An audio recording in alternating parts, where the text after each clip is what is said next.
Bonjour, mesdames, messieurs. Simon Briard, votre stratège de marché principal d'RGO Canada. Donc, aujourd'hui, on est ma foi, le 6 mai et tout monte, hein, tout le monde, jusque dans l'espace.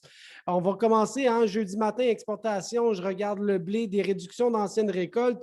Ce n'est pas très, très grave. On voit que les exportations sont faibles, mais on fait juste les reporter sur la nouvelle récolte avec des exportations de 400 000. Donc, on repousse dans le temps. Au niveau du maïs, ça aussi, c'était faible, 137. Donc, on voit que l'exportation, après d'avoir exporté énormément en début d'année, ça se met à ralentir un petit peu. Au niveau du soya aussi, on est un petit peu plus faible, mais il en reste quasiment plus. Mais on voit que ce qui est d'ancienne récolte commence à avoir du booking pour la nouvelle récolte, quasiment 200 000 tonnes pour l'automne. Dans le port, c'était très, très fort. C'est quasiment 50 000 tonnes de porc en exportation cette semaine, un retour en force par rapport. Bon, mais ça, c'était peut-être juste une petite aberration dans le marché, mais enfin.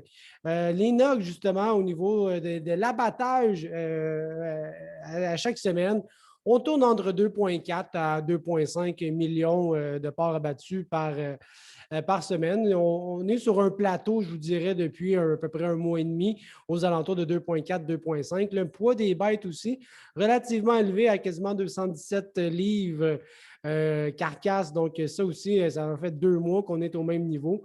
Est-ce que les prix vont commencer à baisser? Les poids devraient commencer à baisser éventuellement, là, probablement avec la hausse du prix du coût de l'alimentation et les mois d'été qui s'en viennent.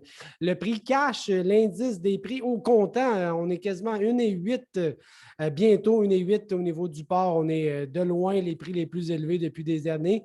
Il reste juste la DEP qu'on n'est pas au-dessus des niveaux de 2014. Une analyse technique très positive. Je regarde les contrats de juin.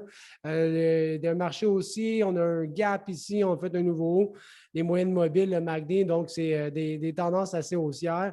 Et c'est aussi vrai pour l'automne avec les contrats de décembre 2021 qui font des nouveaux hauts à chaque jour.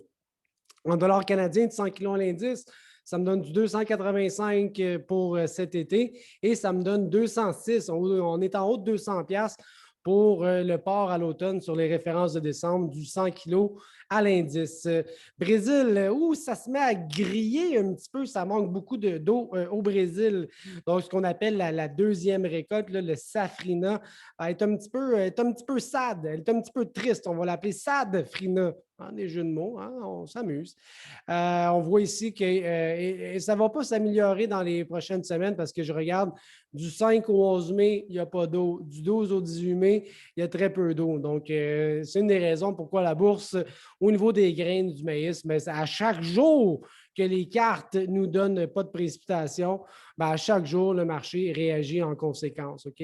Donc, au niveau graphique, là aussi, on ne passera pas énormément de temps. C'est très, très positif, les tendances. Je regarde le maïs, le soya, c'est positif.